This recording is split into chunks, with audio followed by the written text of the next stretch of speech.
be talking about this guy right here. Yes, you're right. Samuel Finley Breeze Morse.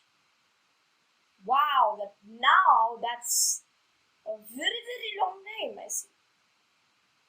Very.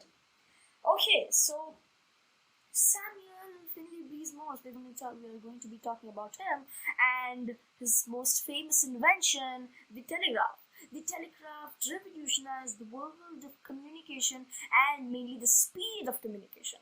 Before, people were slow coaches and their letters were sent very slowly. So, one of the modes, for example, was when there were two men, two or three, no, there was a man, I guess, two or three men or something. They took the letters and they ran like mad hares from one city to another just to send the letter. Wow. And now that is extremely slow. So imagine there was one city or town or kingdom to be proper. One kingdom was waging war with another kingdom. And then to deliver the news, they took so long. And then they just waged attack and they're like, how did you just wage attack on us? You didn't give us any notice. I sent my mailman to you. Now that's going to be really awkward, right? This guy has a huge army and everything set up, and this guy's like, what?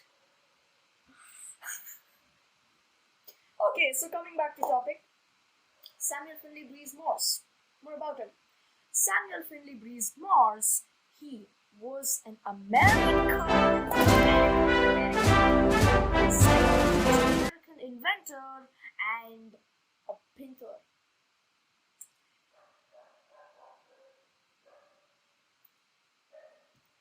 Okay, so in 1832, while he was returning from a ship, while he was returning from from England, I believe, he was eavesdropping on conversations. Well, now that's very bad of you, Morse. Okay, so he eavesdropped, or rather heard a conversation where two people were talking about the invention of electromagnetism, and he was fascinated by it. And he kept on thinking about the invention, and finally, he got an idea that would eventually revolutionize the world of technology. That was to make the telegraph. So, let's leave the history behind. That's enough history for today. Let's go on to what the telegraph was. What was it? How did it work? Okay, so the telegraph is based mainly on electromagnetism. Now you ask me, I don't know what electromagnetism is. Could you please explain? Sure. So, according to Wikipedia, electromagnetic force is a type of physical interaction that occurs between electrically charged particles. That's a little bit complicated. Let's try to understand it in simpler terms, and let's try to make you understand it in simpler terms and also with visual representation that makes the information go into your head much more properly and you remember it clearly. Okay, so let's take an example. I say visual examples are always the best. So, this is a radio.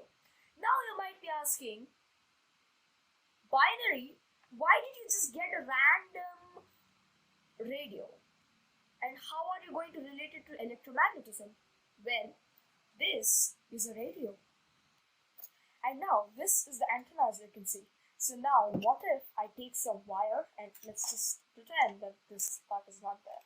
So let's take some thick wire, and this is just to make you understand. So let's wrap it around like this.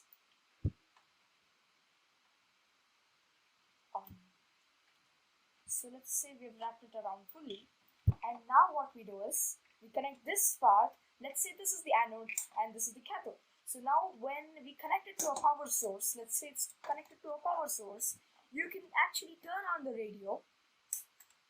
You can turn on the radio, and then you can tune in to a certain frequency where you can actually hear the output. Well, how can you hear the output? It's extremely simple. There's a type of physical interaction between this wire, which is obviously charged because I've connected it, and between this wire and this antenna, which is also charged.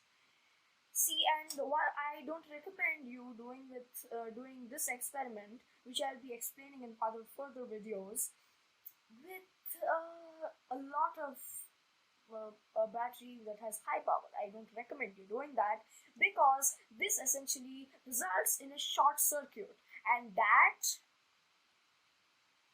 even if a 9-volt battery or something like that, maybe that can handle. This can give the resistance, and then it won't be that much of a short circuit. But if you use higher power batteries, that's going to be a problem. So just keep that in mind. And danke auf Wiedersehen.